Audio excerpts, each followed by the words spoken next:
Okay, continuing our series on metaethics. Subjectivism, you may remember, is the view that some moral statements are true and that what makes them true are the attitudes or feelings of people. In the last video, we examined two relativist forms of subjectivism. This time we'll look at universalist or absolutist subjectivism. So, ideal observer theory. At this point in the series, you've probably noticed that there's a kind of tension in our common sense attitude towards morality. On the one hand, there's clearly some force to the idea that morality is purely subjective, purely a matter of opinion. Emotivism, subjectivism, individualist subjectivism, even if you disagree with these theories, they're not just crazy. We've seen the fact-value distinction in the is-ought gap, and these suggest that maybe morality is a matter of feelings rather than facts. On the other hand, there's also the intuition that some moral statements are true and others false. The statement, "it is morally good to torture children," probably strikes most people as obviously incorrect. Cultural subjectivism respects both of these intuitions. On cultural subjectivism, morality really is just a matter of opinion, but at the same time, because moral truth is determined by the opinion of the culture, your moral views can be true or false. If your moral view is in line with your culture, it's correct. If it's not in line, it's incorrect. The main issue with that is this sort of view forces you to agree with things that might be totally repugnant. If your culture decides it's okay to torture children, then torturing children becomes morally acceptable. But there's an obvious fix to this kind of problem. Instead of saying that the culture determines moral truth, why don't we say that moral truth is determined by some particular person or set of persons who we can expect to make judgments that we would consider the right ones? So the basic claim of ideal observer theory is X is good or right means X is approved of by an ideal observer or set of ideal observers, and X is bad or wrong means X is disapproved of by an ideal observer or set of ideal observers. What is an ideal observer? Well, an ideal observer is a person who is best placed to make moral judgments, and there are two ways we might flesh this out. First, we could hold that ideal observers are basically just very good humans. Ideal observers are as unbiased and unprejudiced as possible. They're very well informed of the relevant details. They're able to reason very well. They're not afflicted with a brain tumour or anything else like that will get in the way of their rational capacities. So already, you should be able to see how this avoids the kind of relativism we have with cultural subjectivism. Instead of saying that the truth value of moral statements is determined by whatever your culture happens to think, the suggestion is that it should be determined by a specific kind of person, and hopefully this will prevent moral facts from becoming arbitrary. An ideal observer isn't going to approve of torturing children. Somebody who approves of torturing children would evince a serious bias against children, plus they probably have some sort of psychological disorder, so they wouldn't be an ideal observer. Now, whether this actually works is debatable, but that's the idea behind this theory. So, the second way to develop it is to say that ideal observers are basically superhumans, they're demigods. This is how the theory was developed by Roderick Firth, who first kind of suggested ideal observer theory in modern ethics. According to Firth, X is good or right means if there were a person who was omniscient, omnipercipient, disinterested and dispassionate, but in other respects normal, then he would have a certain experience, e.g. feel approval, experience an apparent requiredness, etc., with respect to X. And obviously it works a similar way for X is bad or wrong. Now, most people who accept ideal observer theory adopt the second way. The main problem with the first way is that if we assume that ideal observers are basically just very good humans, they're still going to have all of the problems that normal humans have. They're going to have some biases. Their knowledge will be limited in some ways. Their powers of discrimination will be limited. They have the same flaws we do, but to a lesser degree. Now, if we want an absolutist or universalist account of moral statements, which is what ideal observer theory is designed to provide, then it seems we'll have to define the ideal observer in Firth's more godlike sense. So that's what I'll focus on in this video, but it's worth considering for yourself whether the first way could avoid some of the problems that we will pose for the second. So that's the basic outline of ideal observer theory. Now, I don't accept this theory myself, but I do think it has some plausibility to it, and we can see this by an analogy between moral properties and colour. You see, colour seems to have a similar tension as there is with morality. On the one hand, colours don't seem to be out there in the world. Objects in the world cause us to experience sensations of colour, but it's plausible to say that these sensations don't really match anything out there. The external world consists of particles and waves. Objects in the world have properties like mass, charge, size. But where does colour come in? If you zoom in on a red book, the redness disappears. Particles have no colour at all. And our own subjective experience of colour is highly variable. A red book will look different colours depending on the lighting conditions. If you put it in purely blue light, it'll look black. When the red changes to black, nothing in the book itself has changed. So it seems very difficult then to fit colour into the world that's described by physics. On the other hand, the sentence, "this book is red," can be true or false. This isn't just a matter of opinion. To say that this book is blue, to say that's blue, is simply incorrect. Now, for many philosophers, the way this tension is resolved is to adopt something like an ideal observer theory of colour. Something is red if it looks red to normal observers in normal conditions. Red things are those that have the power to cause a particular kind of experience in normal observers in normal conditions. In this case, of course, the normal observer in normal conditions is the ideal observer. For what it's worth, I don't actually find this analogy, I don't buy this analogy because I'm more of a direct realist. I think that colour isn't subjective at all. I think it's an objective property that really does exist out there in the world. I would say we can identify colour with the objective reflectance properties of the surfaces of objects. But, you know, this kind of account of colour is plausible. An ideal observer theory is plausible for colour, and so maybe the same kind of account can be given for moral value. There's another obvious motivation for ideal observer theory, which is that this theory accords very well with our actual practice when it comes to making moral judgments. We do seem to put more weight on the judgments of particular people.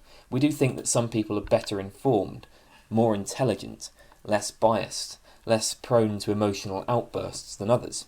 I'm sure you've met a lot of people online, particularly online, who just seem like idiots, and as far as their moral views are concerned, it's tempting to say, who cares what this idiot thinks? This isn't the same as agreeing or disagreeing with somebody, either. Somebody might have moral views that are totally different from my own, but if they argue for their views well, if they pay attention to the evidence and so on, I'm going to say that their views are worth more than an idiot who agrees with me. And the ideal observer theorist can say, well, this is because the intelligent person is more like the ideal observer than the idiot. When we make moral statements, we're sort of aiming to be like the ideal observer. We're aiming to make the same judgments the ideal observer would make. So it sort of accounts quite well for moral practice. Now, the basic question that we can put to an ideal observer theorist is, why should the judgments of ideal observers count for more? And there are two options we can take here. First, we could say that in virtue of their greater knowledge, their ability to be dispassionate, their greater powers of discrimination, and so on, they're better placed to perceive the moral value of particular actions. Obviously, though, this line simply presupposes that moral value is an objective property. At this point, the very concept of the ideal observer becomes otiose. We've simply asserted objectivism. So if we want a distinctive metaethical theory, we need to say that the judgments of the ideal observers count for more simply in virtue of their characteristics as ideal observers. Just because they are unbiased, more discriminating, more rational, their judgments are what count morally. I mean, another way to put this is to ask, Do the ideal observers track some independent moral standards, or do they determine the moral standards? If we go for the former option and say that they track independent moral standards, well, obviously we just have some sort of realism or objectivism. We have to say that the standard is determined by the ideal observers. Now, an important point that follows from this is that when we assess the merits of ideal observer theory, one thing we can't do is say, well, since ideal observers are more knowledgeable and less biased than us, they're in a better position to perceive moral value. Because it's not that their godlike abilities put them in a position to discover what the moral facts are. Their feelings and reactions determine the moral facts. So that's important to bear in mind when you consider the merits of this view. Right, well, let's consider some problems for ideal observer theory. First, some people have suggested that this theory has an epistemological problem. How exactly can we know what the judgments of the ideal observer would be? After all, we're not ideal observers. If we're taking ideal observers to be godlike beings, won't their reactions be far beyond what we can comprehend? I don't think this is such a big problem. This seems to me to be just an instance of the general problem of skepticism. We can't be certain that our beliefs about, for instance, physics or biology are correct, but we do have standards and methods for developing better theories. Similarly, we can aim towards the ideal observer. We can try to be more rational, more knowledgeable, less biased. We can't know with certainty that our judgments will be in accord with what the ideal observer would judge, but there's loads of things we can't know with certainty.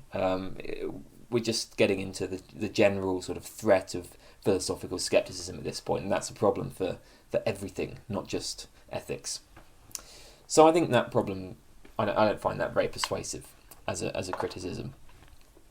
Second, ideal observer theory is a theory of metaethics, so its goal is to elucidate the meaning of moral statements. But does ideal observer theory really capture how we actually use moral statements? So consider standard usage. When people say, for instance, abortion is wrong, is it plausible to suppose that they mean abortion would be disapproved of by an ideal observer? I don't think that is especially plausible. Indeed, most people don't even know what an ideal observer is. Most people have probably never even heard the phrase ideal observer. Recall that one of the problems cultural subjectivism faced was simply most people just don't care whether their moral views match those of their culture. And I think the basic issue here is that what is of primary concern to us, morally speaking, what matters to our moral judgments, are the actions or events themselves, not the responses of some person or group of persons to those actions or events. So if you're an emotivist, then your moral statements are just expressions of your emotions, where these emotions are directed at particular actions and events. If you're an objectivist, then moral statements express beliefs about particular actions and events. But theories like ideal observer theory set up this kind of middleman, as it were. When we make moral statements, we're no longer talking about particular actions or events. Instead, we're talking about this guy's reaction to those actions or events. And I think there's something quite suspect about that.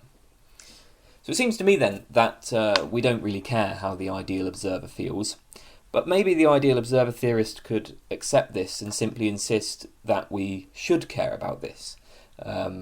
Ideal observer theory can provide the grounding for moral discourse, so we should accept it just for that reason. Okay, at the moment when we make moral judgments, we don't have in mind the feelings of ideal observers, but we should do. But this, of course, leads straight into another problem. Why should we care how the ideal observer feels? Why should the mere fact that somebody has more knowledge and is less biased mean that we assign greater weight, indeed absolute weight, to their judgments of value? Well, maybe the best way to approach this question is to ask, why do we usually assign more weight to the judgments of people who are knowledgeable, rational, unbiased? Why do we assume that, for instance, Richard Feynman or Lee Smolin or Lawrence Krauss are in a better position to talk about physics than some random guy on the street? Well, the reason is that we assume that professional physicists, in virtue of their training, have better access to the facts. But as we've seen, The ideal observer theorist can't appeal to this explanation, because the moral facts are determined by the ideal observer's judgments. I mean, think about, for instance, astrology. Would we put more weight on the judgments of a trained, unbiased, rational astrologer? Presumably not, because astrology is a pseudoscience.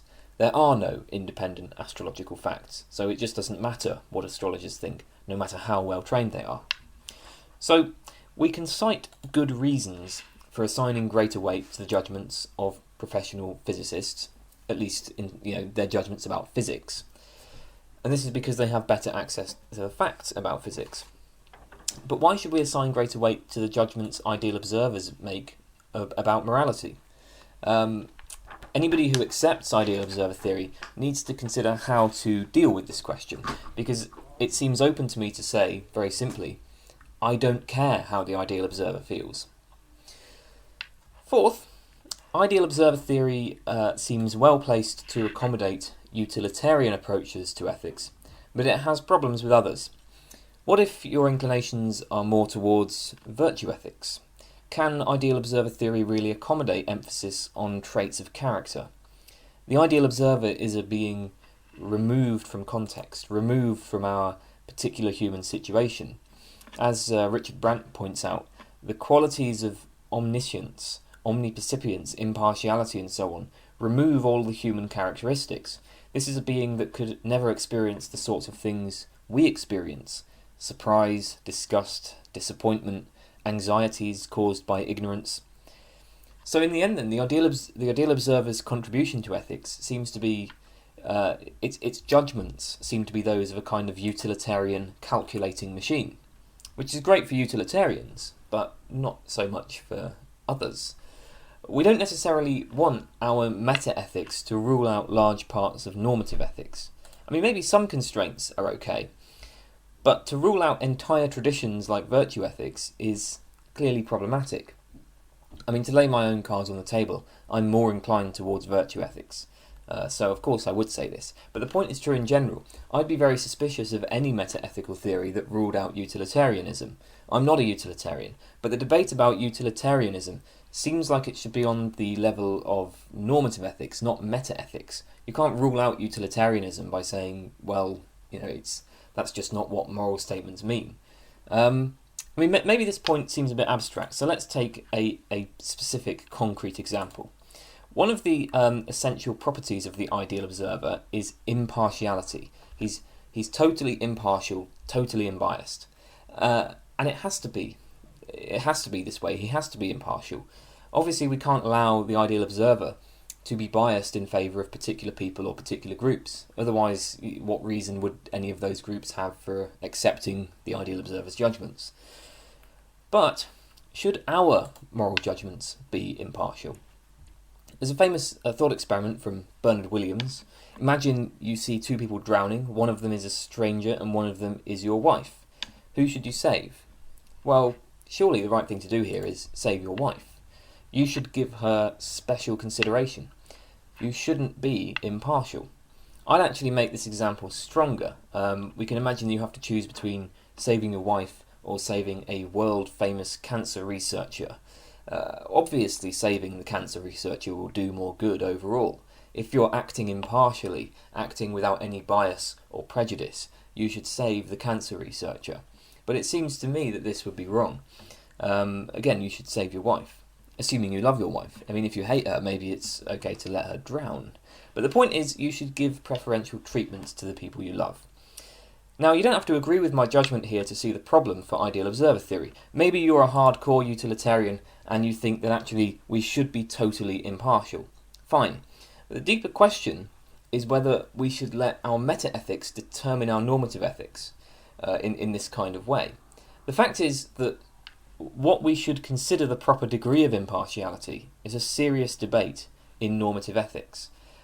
And if metaethics is concerned with the meaning of moral statements, then it seems like our metaethical theory should leave room for this debate, because that's a moral debate that's currently going on. So if we're interested in explaining the meaning of moral statements, we have to allow this debate to take place.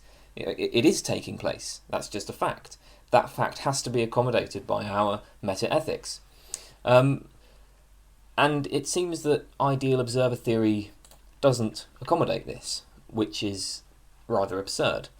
I mean, ultimately, the general point here is that it's not a very good argument against a particular moral judgment to say that, given the meaning of moral statements, that's not a moral judgment at all. Because if we're going to be talking about the meaning of moral statements, then our actual moral practice is the data that we have to start from, you know. So you can't just sort of rule out massive parts of that data. At least that seems to me to be the problem here. That's, I think, quite a big problem. Okay, another problem relates to an argument that we saw for emotivism and individual subjectivism. People have different moral temperaments, and there comes a point where there are simply no more facts we can appeal to in making moral judgments. So consider a non-moral case. If you've ever posted on a website for films or music or whatever, you'll probably have come across people who have fairly snobbish attitudes. There'll be people who say, if you don't like this film, then you must be unintelligent, or you must be unable to understand it, or whatever. Like, for instance, 2001: A Space Odyssey. I've certainly encountered people who suggest that if you think this is a bad film, if you don't like it, it must be that you just don't get it. There's something lacking in your knowledge. But of course this is nonsense. You might have a very detailed understanding of this film. You might actually be like a film student and you once had to spend a great deal of time analysing it and figuring out what it means and what the monolith represents and what that crazy light show at the end is about. You might have a great deal of understanding. You probably have more understanding of it than me, because I have no idea what's going on in that film, but I love it. So anyway, you might well understand it, but you simply find it too slow. You don't like films that are slow-paced and that have very little dialogue. So the point is, we have different aesthetic temperaments, and no amount of knowledge or understanding will make us like a film if it clashes with our temperament. By temperament, I just mean your taste, the sort of things you're inclined to like. If in general you simply don't like slow films with no dialogue, you're not going to like 2001. So the question is, does this sort of thing happen with moral judgments? And I would say yes, indeed it does. There are some people who are more inclined towards conservative attitudes, others more inclined to be progressive or radical, and this just follows from their emotional makeup.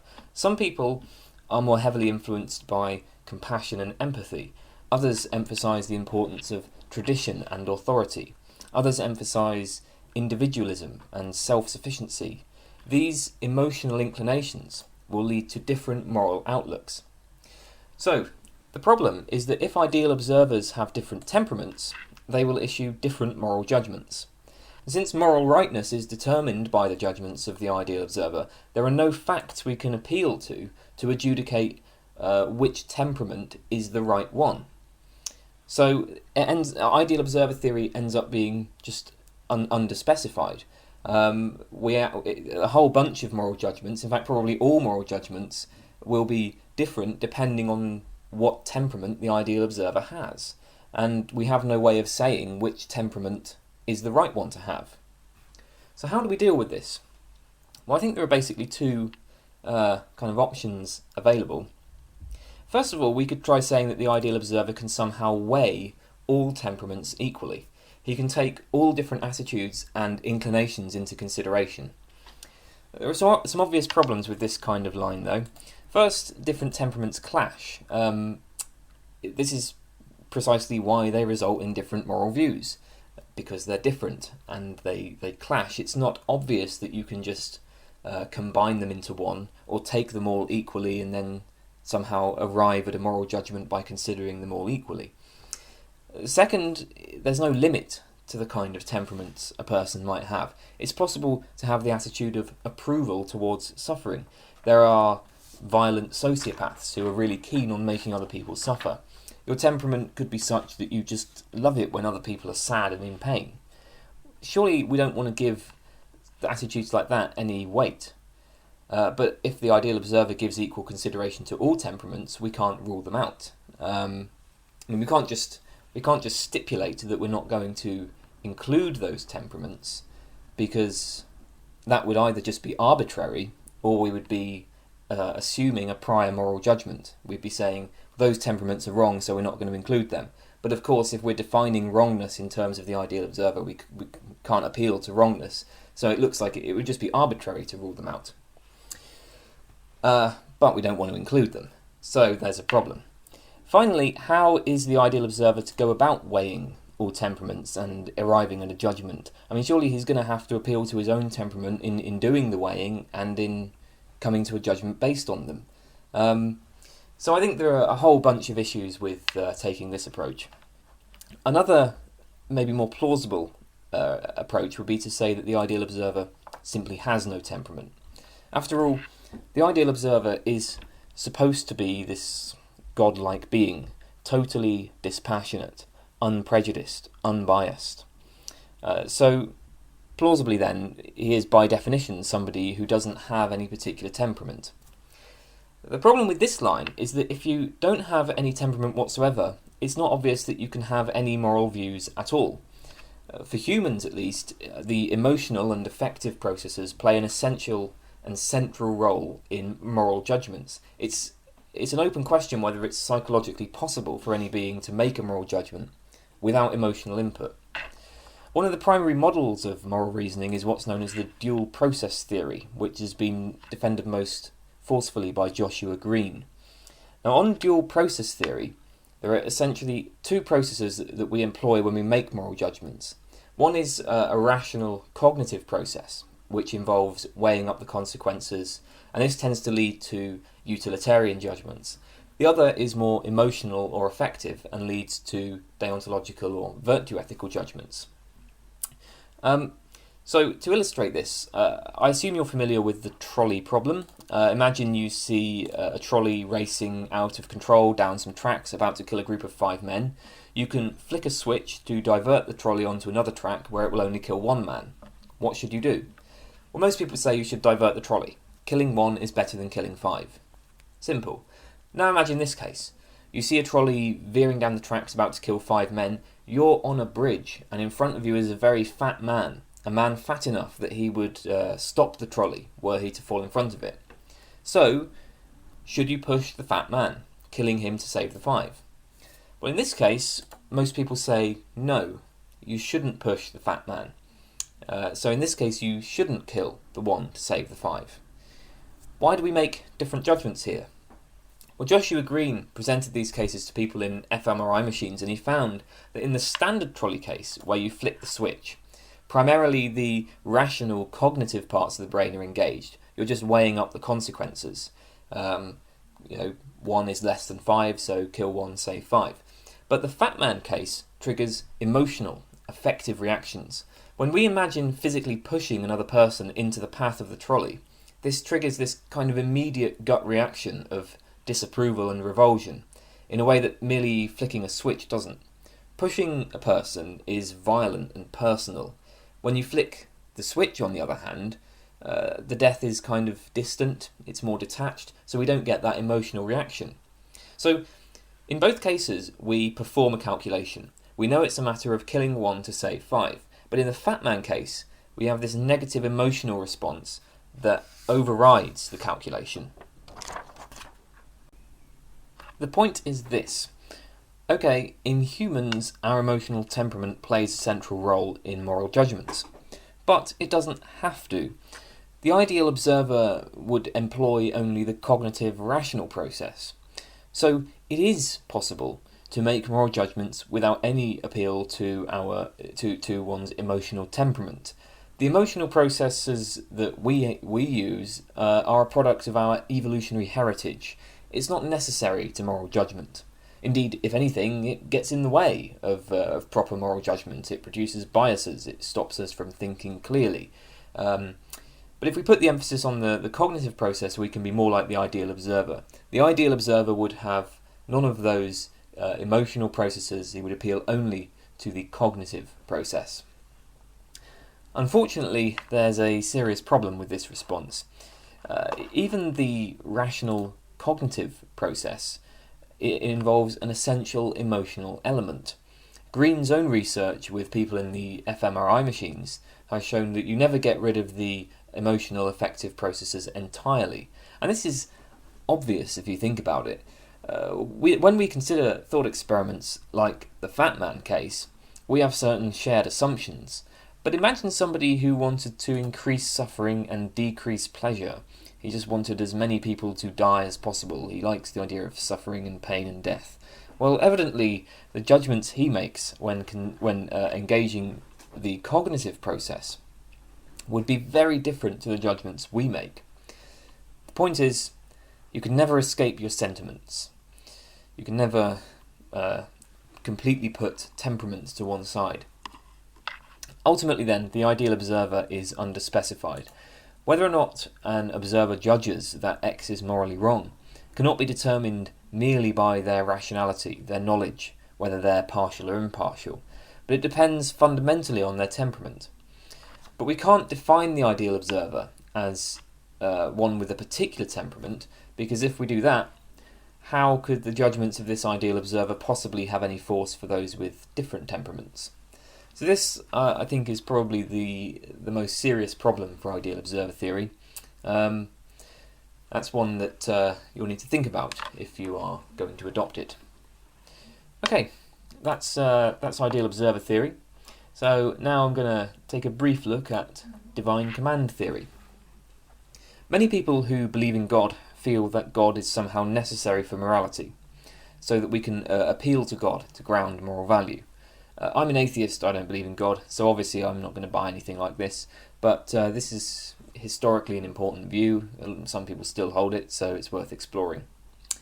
Now, those people who think that God is somehow important for morality face a famous problem, the Euthyphro dilemma. Are morally good acts good because they are commanded by God, or are morally good acts commanded by God because they are good? In other words, does God set the standard for morality, or are moral standards independent of God, and God's commands conform with them? Well, divine command theory accepts the first horn of this dilemma.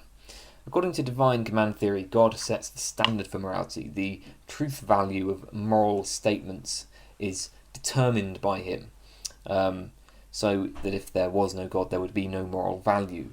So we have something like this. X is good or right means God approves of X, or wills X, or commands X. X is bad or wrong means he disapproves of X, or wills that not X, or commands that not X. Some people do question whether this counts as a subjectivist theory, because many people who believe in God think that God provides the basis for objective morality, and that divine command theory is one way of doing this. This just comes down to different ways of defining terms. By the definition of subjectivism that I'm using, this is obviously a subjectivist theory, because it makes the truth value of moral judgments depend on the will of a particular person, namely God. I suppose you could say, oh, he's not a person, but, again, I'm going to count him as a person. He's got beliefs and desires and so on. Now, you might define subjectivism in a different way so that divine command theory doesn't count as subjectivist, but per the definition I'm using, it clearly does count. It's worth noting that divine command theory is really just ideal observer theory, taking God as the ideal observer. So given this, it inherits many of the same problems as ideal observer theory. I won't go through them again, but if you reflect on some of the issues I brought up for ideal observer theory, you should be able to see how they apply here. However, an obvious benefit of divine command theory, if you accept it, is that the ideal observer on this view actually exists. It's not just hypothetical.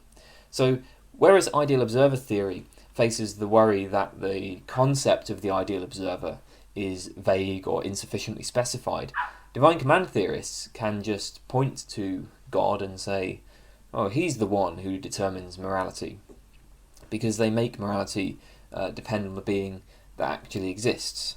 So there's no concern that it's not well defined. It exists.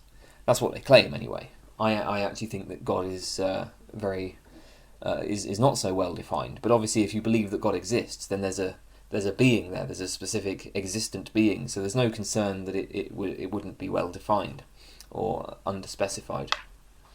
Another benefit of divine command theory is that it provides a reason to be moral. One of the fundamental questions of ethics is, why should we act morally? We saw that ideal observer theory faced the question of, why should we care what the ideal observer's judgments are? It's a similar question. Divine command theory has a pretty obvious answer to this kind of problem.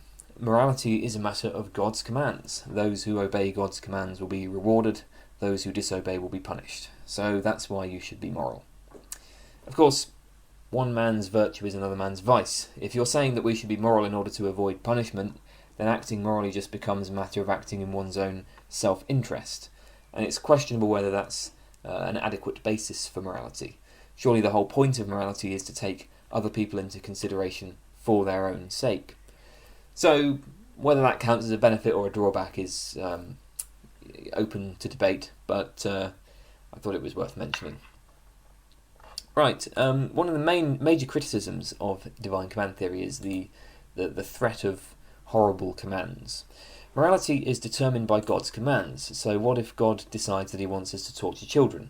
Well, then it would be morally obligatory for us to torture children.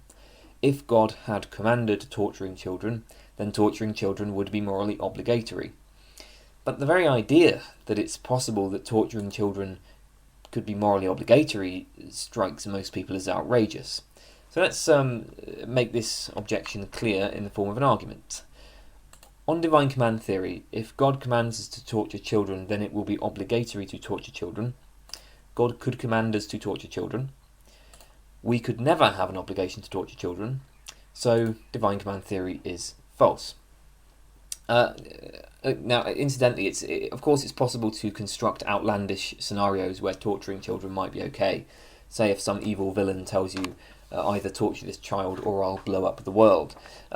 Put examples like that to one side.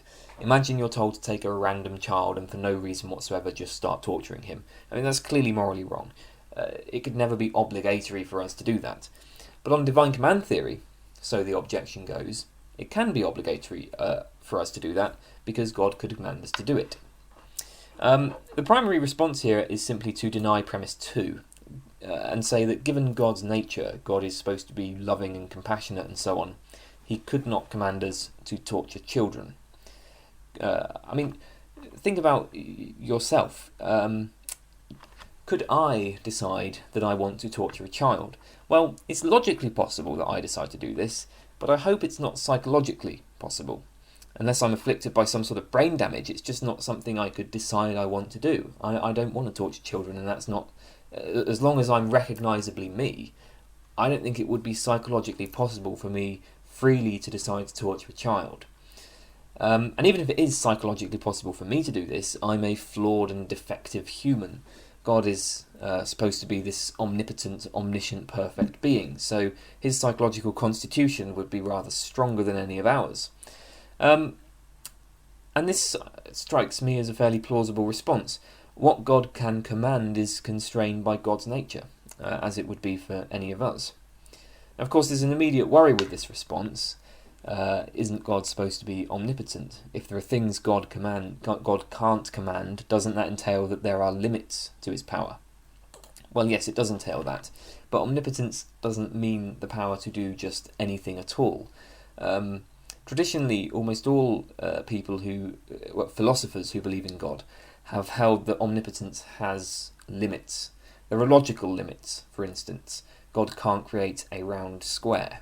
Even an all-powerful being can't do the impossible. And similarly, it has limits produced by his nature, but produced by other properties he has. As a loving and compassionate being, he couldn't command people to torture children. So I guess that's a plausible response. Second, there's the problem of arbitrariness. Before God issued any commands, no action was right or wrong. So exactly what would justify any particular command? There doesn't seem to be any justification. God's commands become a matter of God's arbitrary whims, right? Because before he made any commands, there were no moral facts, so it seems like he can just command anything. And this has problematic consequences for our moral discourse. When we engage in moral discourse, we cite particular reasons for things being right or wrong. We say that stabbing a random person on the street is wrong because it causes them pain, because it violates their bodily autonomy, because they don't deserve to be stabbed, and so on. But on divine command theory, all we can say is that stabbing a random stranger is wrong because God says so. So divine command theory severely undermines basically all of what we would intuitively think are right-making or wrong-making properties. I don't think this is a serious problem. As with the last problem, the divine command theorists can simply appeal to God's nature. God is a compassionate, loving being. That's why he commands you not to stab people. His commands arise out of his characteristics. They're not arbitrary. Imagine you were given the opportunity to decide what is morally right or wrong. Well, the judgments you make wouldn't just be arbitrary, they would arise out of your character and values.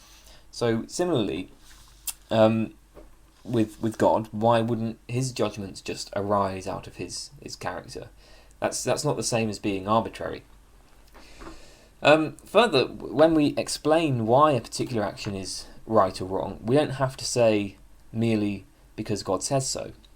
That's the ultimate justification, but the divine command theorist can say that God disapproves of causing pain, God disapproves of violating people's bodily autonomy, and so on, with his disapproval of these things arising from his nature. So when we explain what's wrong with stabbing a random stranger on the street, we can still appeal to these reasons. So, again, I don't find that a very persuasive problem. Another famous problem relates to the fact that God is good. God is morally good, morally perfect simply by definition. If something isn't morally good, then it's not God.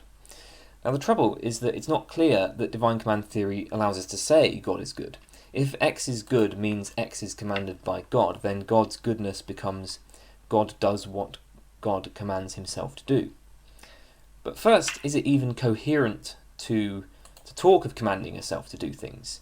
I mean, you can desire things, you can form intentions to do things, but it's not at all obvious that you can issue commands to yourself. Even if we accept that you can issue commands to yourself, God does what God commands himself to do is arguably empty and trivial. This doesn't seem to provide for the kind of substantial, perfect moral goodness that God is supposed to have. So the problem is that divine command theory renders claims like God is good either incoherent or just empty and trivial. Again, I'm not sure that this is such a serious problem.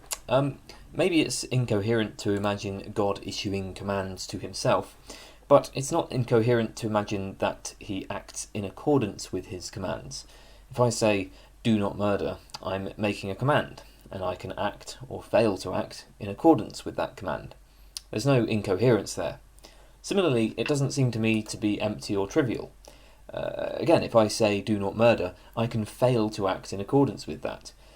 Indeed, many people fail to act in accordance with the commands that they issue. There are many hypocrites out there. In fact, we're all hypocrites at one time or another. We all, sooner or later, fail to live up to the standards that we set for ourselves and others. So it's hardly trivial to say that God acts in accordance with his own commands. That's quite a substantial claim, especially if he does it perfectly. If it's perfect accordance with his own commands, that's not a trivial claim. Ultimately, though, the main problem with divine command theory, in my view, is simply there's just no good reason to believe in God, nor to believe that God is necessary for morality.